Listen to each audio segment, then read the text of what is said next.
చూడండి టమాటాలు నేను ఎండబెట్టుకున్నానండి. కనీసం ఇవి ఒక 12 డేస్ ఆరినాయండి. చూడండి అన్ని టమాటాలు ఎండబెట్టుకుంటే నాకు ఇన్ని టమాటాలు అయినాయి. ఇప్పుడు ఇవన్నీ ఎండినాయండి, మనకు వరుగులు అంటారు వీటిని.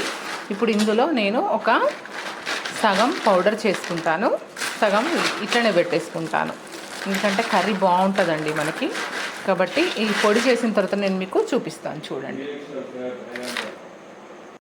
చూడండి నేను కొన్ని వరుగులను టమాటా పౌడర్ చేసుకున్నాను.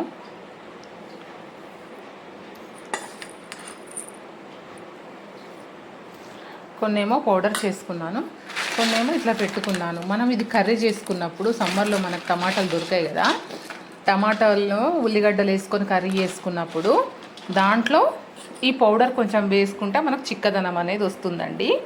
మనము దీన్ని టమాటా సూప్ కూడా చేసుకోవచ్చు. ఇది వేసుకొని ఇందులో వేసుకుంటే చిక్కదనం వస్తుంది. కాబట్టి నేను సమ్మర్లో కర్రీ చేసినప్పుడు మీకు చూపెడతానండి.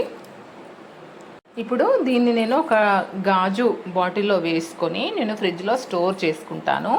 ఇవి కూడా నేను ఫ్రిడ్జ్లో పెట్టేసుకుంటానండి.